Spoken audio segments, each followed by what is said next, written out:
তো আজকের আমাদের এই অনলাইন ক্লাস করার পর আমরা কি শিখব?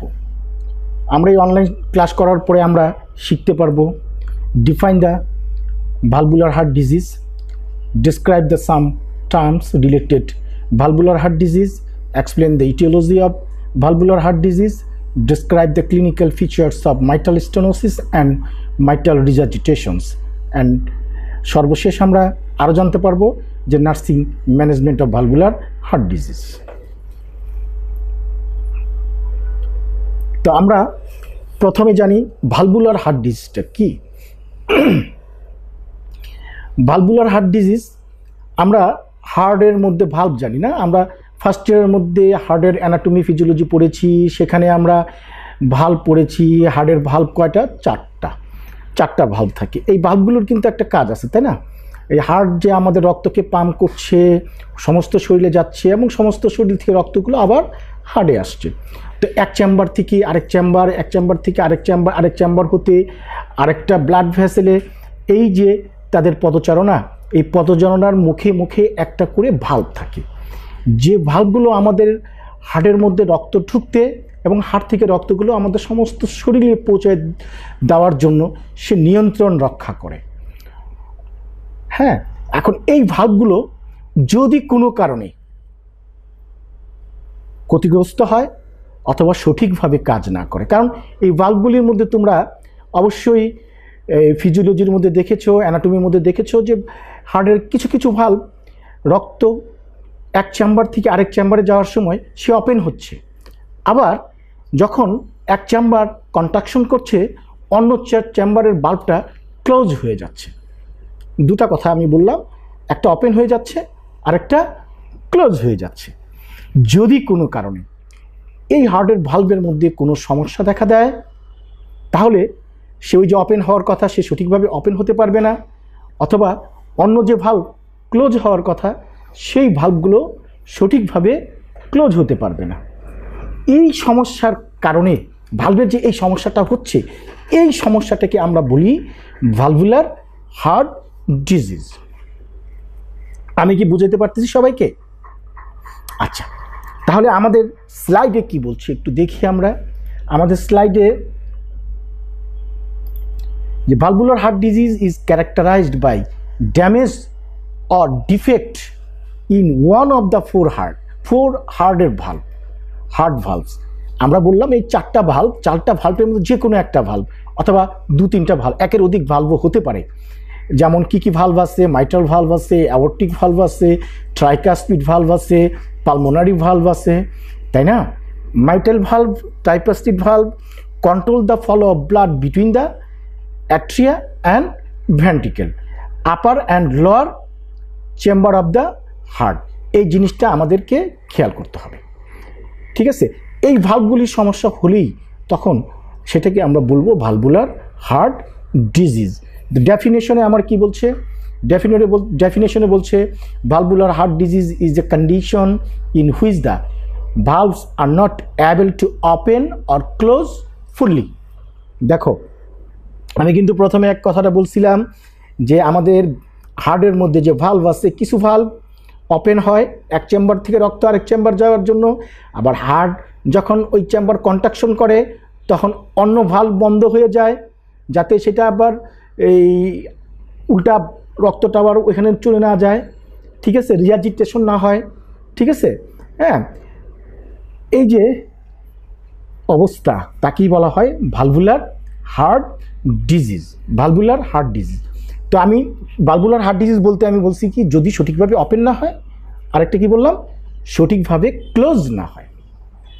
তো এই অবস্থাটাকে দেখো, একটু খেয়াল করে দেখো। when the heart valve do not open completely, a condition is called stenosis। যে ভালভটা আমার সঠিক ওপেন হওয়ার কথা, সেই ভালভটা যদি সঠিকভাবে ওপেন হতে না পারলো, এই কন্ডিশনটাকে বলবো আমরা স্টেনোসিস। আমি আবারও বলছি, যে ভালভটা হার্টের সঠিকভাবে ওপেন হওয়ার কথা কিন্তু সে সঠিকভাবে সম্পূর্ণ ওপেন হতে পারলো না, তখন সেটাকে বলবো আমরা স্টেনোসিস। আবার যে ভালভটা, হার্টের যে ভালভগুলো ক্লোজ হওয়ার কথা সেটা সঠিকভাবে ক্লোজ হতে পারলো না, সঠিকভাবে ক্লোজ হতে পারলো না। এই ক্লোজ হতে না পাওয়ার জন্য তখন কি হবে, এক চেম্বার থেকে রক্তটা আরেক চেম্বারে চলে যেতে পারে। যেমন রাইট অ্যাট্রিয়াম অ্যান্ড ভেন্ট্রিকেলের মাঝামাঝি আমাদের আমরা বলছিলাম কি একটা ট্রাইকাসপিড ভালভ থাকে, তাই না? ভালভ থাকে। এই ভালভটা দুইটা চেম্বারের মধ্যে আমাদের রক্ত এই চেম্বার থেকে ওই চেম্বার থেকে সে এটাকে নিয়ন্ত্রণ করছে। এখন নিচের রাইট সাইডের নিচের রাইট ভেন্ট্রিকেল যখন কন্ট্রাক্ট করে রক্তটাকে পালমোনারিতে পৌঁছায় দেওয়ার কথা, সেই সময়ে যদি এই ট্রাইকাসপিড ভালভটা যদি সঠিকভাবে ক্লোজ না হয় তখন কি হবে, রক্তটা আবার উল্টা দিকে চলে যাবে। যেটা আমি বলতে চাচ্ছিলাম, যে আমাদের রাইট সাইডের যে চেম্বারটা আছে, চেম্বারটার নাম হচ্ছে কি রাইট ভেন্ট্রিকেল। রাইট ভেন্ট্রিকেলের উপরে আসছে রাইট অ্যাট্রিয়াম। তো রাইট অ্যাট্রিয়াম এবং রাইট ভেন্ট্রিকেল একটু খেয়াল করে দেখো, আমাদের right atrium and right ventricle দুইটা চেম্বার, তাই না? এই দুইটা চেম্বারের মাঝামাঝিতে কিন্তু একটা কি আছে, একটা ভালভ আছে, যে ভালভটাকে আমরা বলি কি ট্রাইকাসপিড ভালভ। এখন এই চেম্বারটা যখন আমাকে কন্ট্যাক্ট করলে এই রক্তটা কোথায় যাচ্ছে, দুই লাঙে চলে যাচ্ছে, দুই দিকে লাঙে চলে যাওয়ার কথা।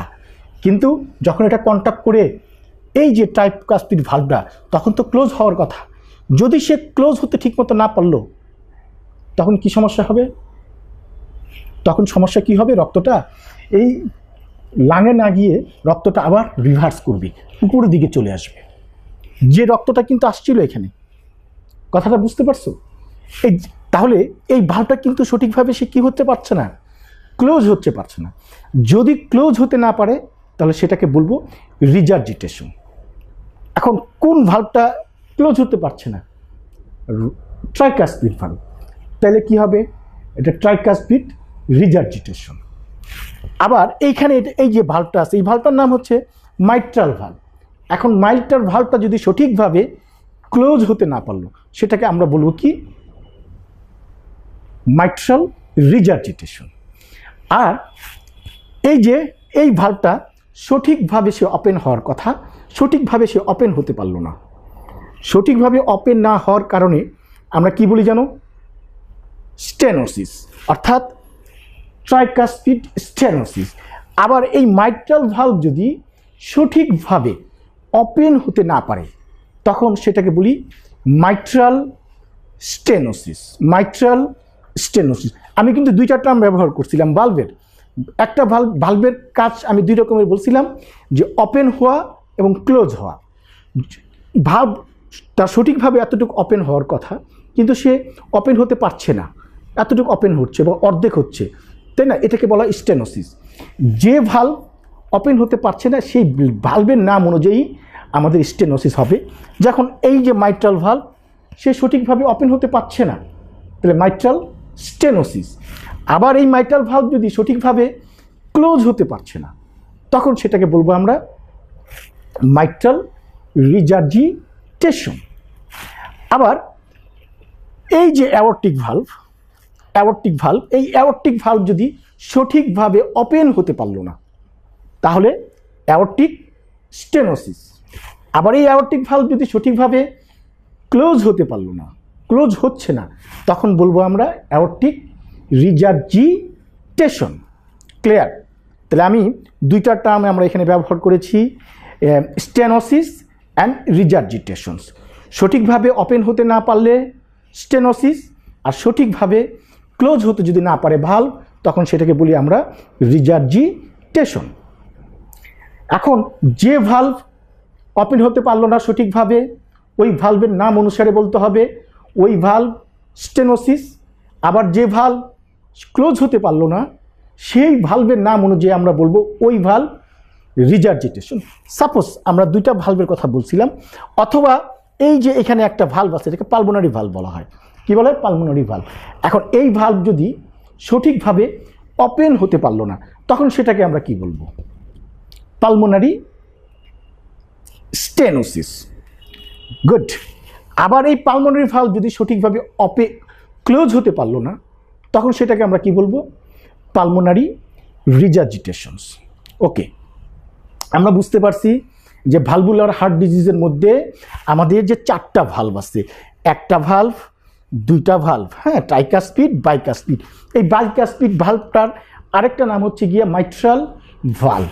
তারপরে এই যে এখান থেকে রক্তটা যাচ্ছে লাঙে যাচ্ছে, হ্যাঁ, পালমোনারি আর্টারি দিয়ে, তাহলে এটা পালমোনারি ভালভ, আর এটা হচ্ছে অ্যাওর্টিক ভালভ। ক্লিয়ার? তাহলে আমরা বুঝতে পারলাম স্টেনোসিস কি, রিজার্জিটেশন। আমরা আরেকটু পরিষ্কার হব যে আমরা এই স্টেনোসিস এবং রিজার্জিটেশন, দেখো এখানে একটা পালমোনারি ভালভকে আমরা দেখাচ্ছি।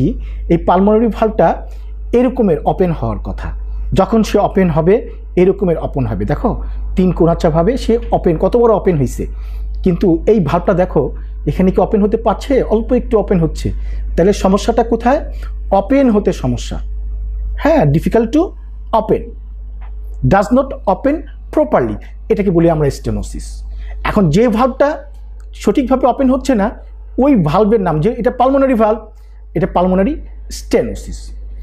আবার সেম কথাটা আমি এদিকে দেখাই, এখানে অ্যাওর্টিক ভালভের কথা দেখাই আমি। অ্যাওর্টিক ভালভটা এখন একটু খেয়াল করে দেখো, নর্মালি যখন ক্লোজ হবে অ্যাওর্টিক ভালভটা এরকমের ক্লোজ হয়ে যাবে, তাই না? এরকমের ক্লোজ হয়ে যাবে। আবার যদি কোনো কারণে এটা সঠিকভাবে ক্লোজ হতে পারলো না, ক্লোজ না হলে কি হবে?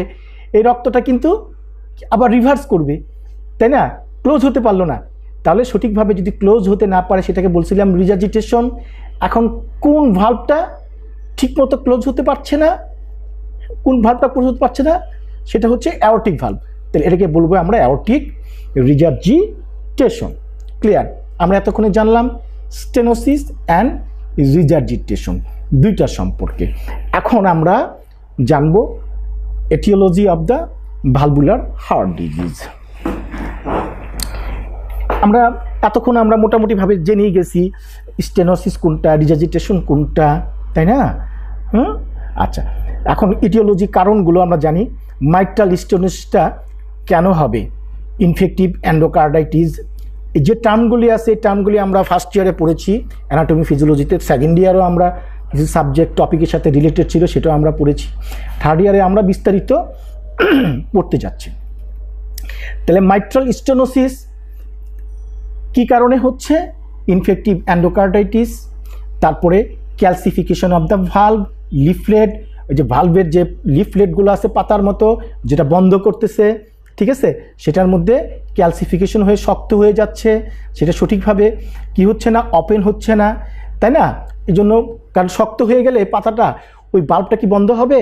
হার্ড হয়ে গেলে সে সঠিকভাবে কি করতে পারবে না, ওপেন হতে পারবে না, ঠিক আছে। আর ওপেন হতে না পাওয়ার কারণে মাইট্রালের মধ্যে তখন মাইট্রাল স্টেনোসিস হবে আর কি, হ্যাঁ।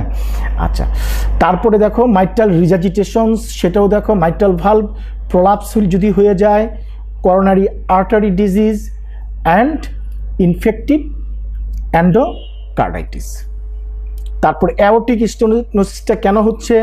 Congenital defect of the aortic valve, congenital defect of the aortic valve. আমরা তোমাদের অ্যাওর্টিক ভালভ দেখাইছি কোনটা, তাই না? তার জন্মগতভাবে যে ডিফেক্ট, সে সঠিকভাবে তো ওপেন হতে পারবেই না।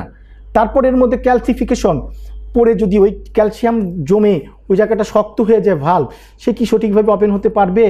হ্যাঁ, যেহেতু অ্যাওর্টিক ভালভে হচ্ছে সেটাকে বলবো আমরা অ্যাওর্টিক স্টেনোসিস, তাই না?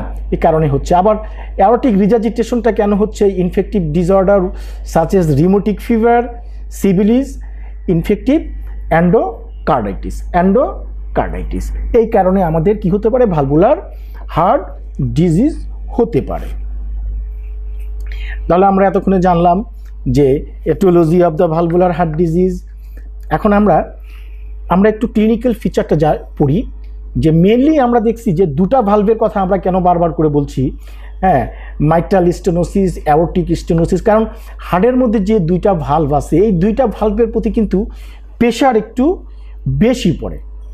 তা আমরা একটু দেখে নেই মাইট্রাল ভালভ আর হচ্ছে aortic valve.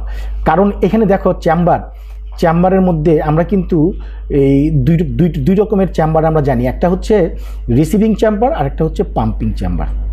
Receiving chamber and the pumping chamber. কথাটা বুঝতে পারছো? কারণ আমাদের এই যে ভেন্ট্রিকেলটা পাম্প করে, এখান থেকে পাম্প করে রক্তটা আমাকে লাঙে পৌঁছায় দেয়, আবার এই যে লেফট ভেন্ট্রিকেলটা পাম্প করে অ্যাওর্টা দিয়ে সমস্ত শরীরে পৌঁছায় দেয়। তাহলে দুইটার মধ্যে কিন্তু একটা ফোর্স আছে। এই দুইটার মধ্যে সবচেয়ে ফোর্স কোনটাতে বেশি? দেখো, যে লেফট ভেন্ট্রিকেল সে কন্ট্যাক্ট করে রক্তকে এত জোরে কন্ট্যাক্ট করে একেবারে প্যারিফেরি পর্যন্ত, পায়ের আঙ্গুল, হাতের আঙ্গুল, কত দূরে দূরে ব্লাড সার্কুলেশনগুলো আমাদের টিস্যুর মধ্যে পৌঁছাতে হয়। ঠিক আছে? তাহলে এই যে ভাল্বগুলা, এই ভাল্বগুলার মধ্যে কিন্তু চাপ বেশি পড়ে, আর বেশি চাপ পড়ার কারণে, প্রেশার পড়ার কারণে এই ভাল্বগুলো কিন্তু এফেক্টেড হয়। এগুলির মধ্যেই সবচেয়ে বেশি হয়। এই জন্য আমি এই দুইটা ভাল্বের কথা কিন্তু তোমাদেরকে বারবার আমি বলছি, তাই না?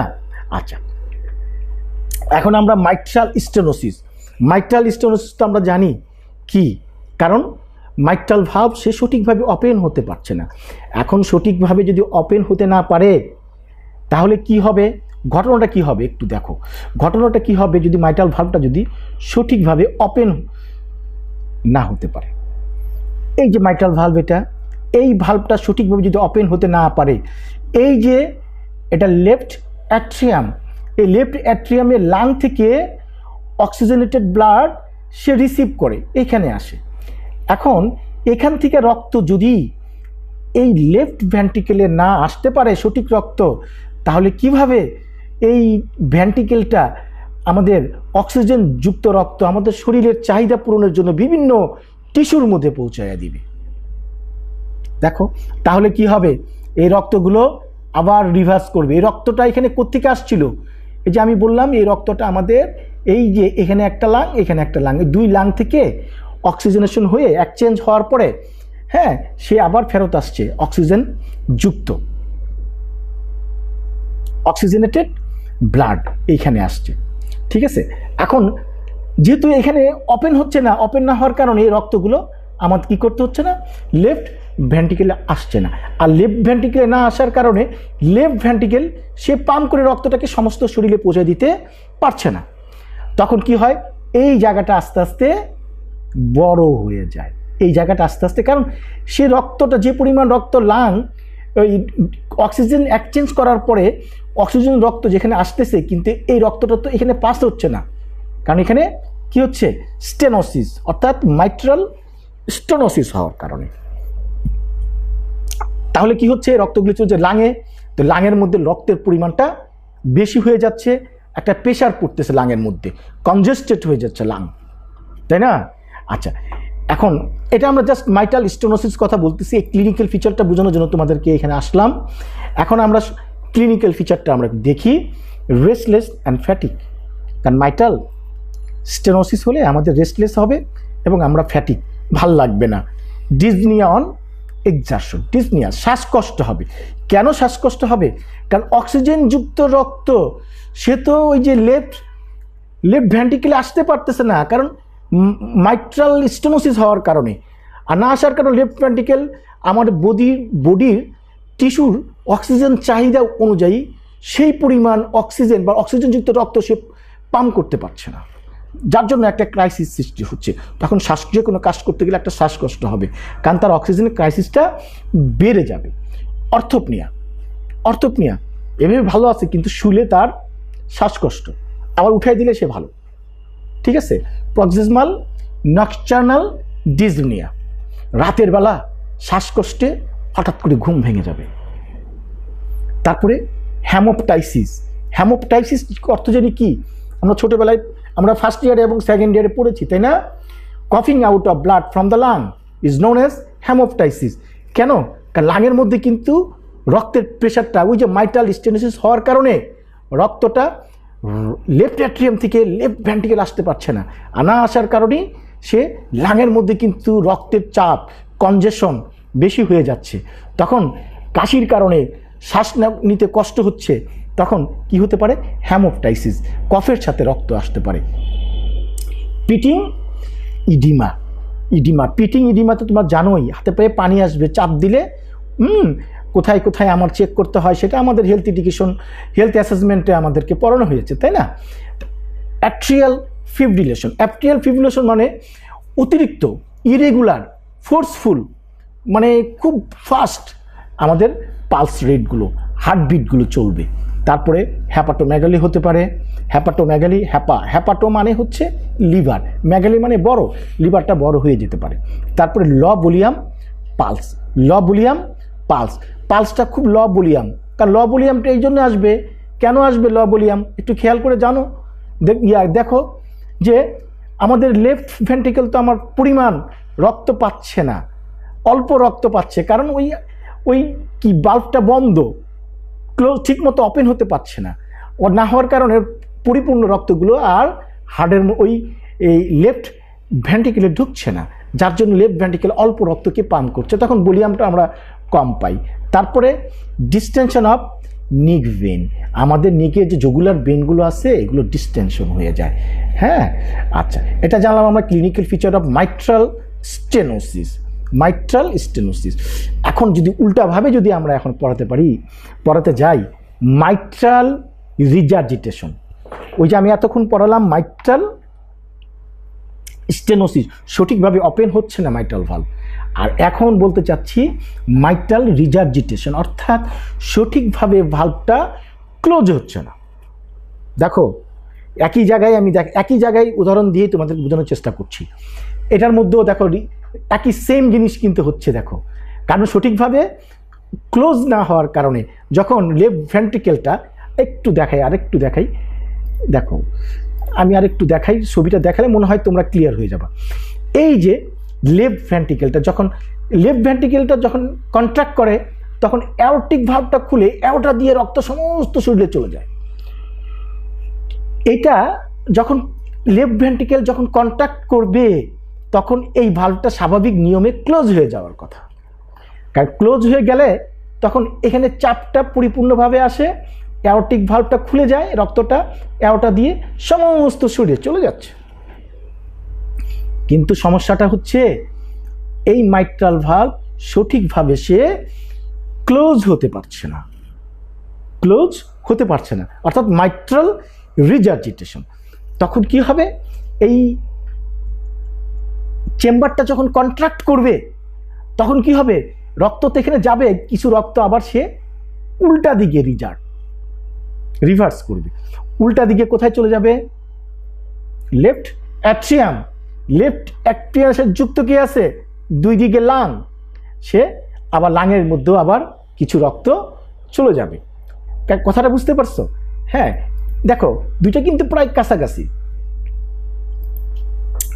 তাহলে কি হবে, ডিসনিয়া অন এক্সারশন হবে, অর্থোপনিয়া সেটা বললাম, পালপিটেশন হবে, পালপিটেশন মানে বুক ধরপড় করবে। তারপরে পিটিং ইডিমা হবে, অ্যাট্রিয়াল ফিব্রিলেশন যেটাও বলে বেশি, তারপরে ডিস্টেনশন অফ নিক ভেন সেটা বলেছি, হাই পিচ সিস্টোলিক মারমার। আমরা হেলথ অ্যাসেসমেন্টের মধ্যে আমরা পড়েছি, হার্টের সাউন্ড পড়েছি, মারমারগুলো বিভিন্ন রকমের সাউন্ড আমাদের ইনশাল্লাহ আমাদের হেলথ অ্যাসেসমেন্ট সাবজেক্টের মধ্যে আমাদেরকে পড়িয়েছে।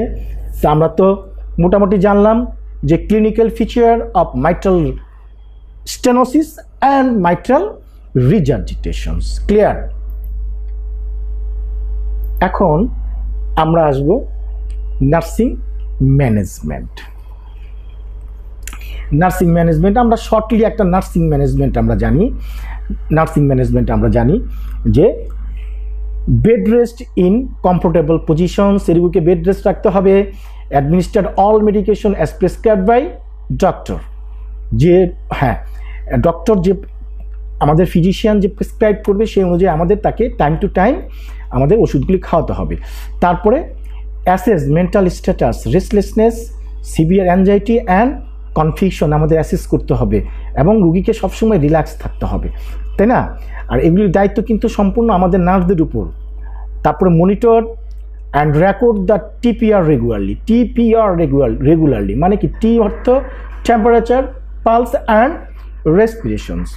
Monitor and reporting complication such as hemoptysis and hepatomegaly. ওই যে হেমোপটাইসিস বলছিলাম, হেমোপটাইসিস যে কফের সাথে রক্ত যাবে। Maintain intake output chart must, health teaching দিতে হবে, সেটা আমরা রুটিনলি কাজ করি। রুটিন অ্যাসেস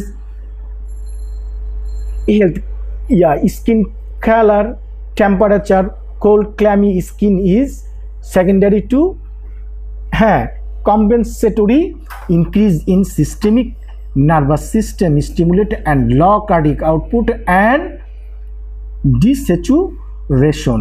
এই জিনিসগুলো আমাদের খেয়াল, রোগী যেন শকে চলে না যায়, ঠিক আছে, কার্ডিওজেনিক শকে যেন না যায়।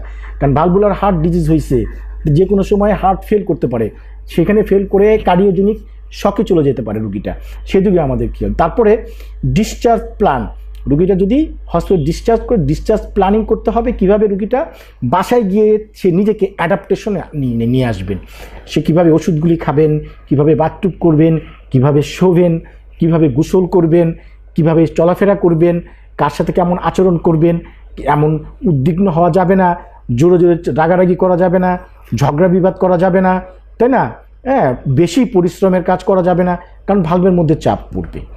এই জিনিসগুলো আমরা তাদেরকে একটা প্ল্যান করে শিখিয়ে দেই। তারপরে prepare the patient for surgery if needed, যদি ভালভের মধ্যে অপারেশন লাগে, যদি কার্ডিয়াক সার্জন যদি আমাদের অ্যাডভাইস দেয় যে পেশেন্টকে ভালভে কিছু সার্জারি লাগবে, সেক্ষেত্রে আমরা রুগীকে কী করব, আমাদের রুগীকে আমরা প্রি অপারেটিভ প্রিপারেশন নিয়ে রাখবো আর কি। আর কীভাবে প্রি অপারেটিভ প্রিপারেশন নিতে হয় সেটা আমরা ফার্স্ট ইয়ারে আমরা যথেষ্ট ভালো করে শিখেছি। তারপরে যদি অপারেশন হয়, অপারেশনের পরে আমাদের রুগীকে কী কী কেয়ার নিতে হবে সেইগুলো আমাদের লক্ষ্য রাখতে হবে। রেফারেন্স হচ্ছে এগুলা, তোমরা একটু দেখে নিবা। তারপরে আমি তোমাকে বলছি যে আমরা এই অল্প সময়ের মধ্যে আমরা আমাদের সাধ্যমতো আমরা মোটামুটিভাবে একটু আলোচনা করে যাচ্ছি। এর চেয়ে বেশি পড়ার জন্য তোমাদের বিভিন্ন বই আছে, আমাদের গুগল আছে, সেখানে সার্চ দিয়ে তোমরা দেখে আরও ভালো করে ডিটেলস পড়ে নেওয়ার চেষ্টা করবা, ঠিক আছে। আর একটা কথা, আমরা তোমাদেরকে এক সপ্তাহ সময় দিব। সপ্তাহ সময়ের মধ্যে আমরা আশা করব যে তোমরা একটা হার্টের 3টা যে ভালভ আছে, 4টা ভালভ আছে, এই 4টা ভালভ লেবেল করে আমাদের এই কমেন্ট বক্সের মধ্যে তোমরা পাঠাবা, আমরা সবাই এটা দেখব। ধন্যবাদ সবাইকে আজকে আমাদের সাথে থাকার জন্য। এই পর্যন্ত আমরা আজকের ক্লাসের মধ্যে আমরা diploma in nursing science and midwifery 3য় বর্ষের প্রথম সেমিস্টারের অ্যাডাল্ট নার্সিংয়ের অ্যাডাল্ট নার্সিং 3 সাবজেক্টের আমরা এই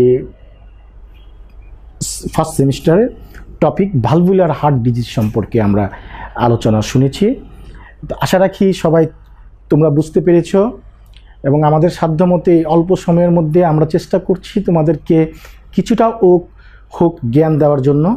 আজকে আমরা কি পড়লাম? আজকে আমরা পড়লাম যে ভালভুলার হার্ট ডিজিজগুলা কয়টা ভালভ আছে, এবং এই ভালভুলার হার্ট ডিজিজটা টার্মিনোলজিগুলি পড়লাম, স্টেনোসিস পড়লাম, রিজার্জিটেশন পড়লাম, স্টেনোসিস পড়লাম যদি ভালভগুলো সঠিকভাবে ওপেন না হয়, এবং রিজার্জিটেশন পড়লাম যদি ভালভগুলো সঠিকভাবে ক্লোজ না হয়। তারপরে পড়লাম যে এই ভালভগুলো কি কারণে, এটিওলজিগুলো কি এই ভালভুলার হার্ট ডিজিজ হওয়ার জন্য। এরপরে পড়লাম আমরা ক্লিনিক্যাল ফিচার।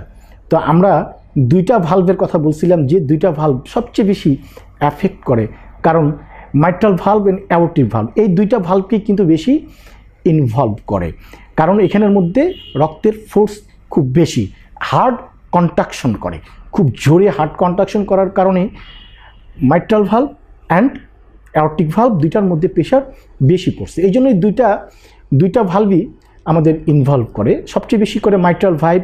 সেজন্য আমরা মাইট্রাল ভালভের উদাহরণ দিয়ে আমরা মাইট্রাল স্টেনোসিস অ্যান্ড মাইট্রাল রিজার্জিটেশন, এই 2টার ক্লিনিক্যাল ফিচার, লক্ষণগুলো কি হতে পারে সেটা নিয়ে আলোচনা করলাম। আরেকটা ব্যাপার, আমরা এই ভালভুলার হার্ট ডিজিজে আমাদের নার্সিং কেয়ারগুলো আসলে কি হতে পারে সেটা নিয়ে আমরা সংক্ষিপ্তভাবে আলাপ করলাম। আশা রাখি তোমরা আমাদের এই লেকচারে অবশ্যই বেনিফিটেড হয়েছে বলে আমরা বিশ্বাস করি, এবং আমরা তোমাদেরকে যে রিটেন অ্যাসাইনমেন্টগুলো দিয়েছি এটা আমরা উইথিন 1 উইকের মধ্যে তোমরা দয়া করে সবাই আমাদের এই ওয়েবসাইটের মধ্যে কমেন্ট বক্সের মধ্যে তোমরা এই আপলোড করবে। আপলোড করলে আমরা এই জিনিসগুলো আমরা রিভিউ করব। সবাইকে আমার পক্ষ থেকে দোয়া ভালোবাসা রইল। সবাই মন দিয়ে লেখাপড়া করো। আসসালামু আলাইকুম।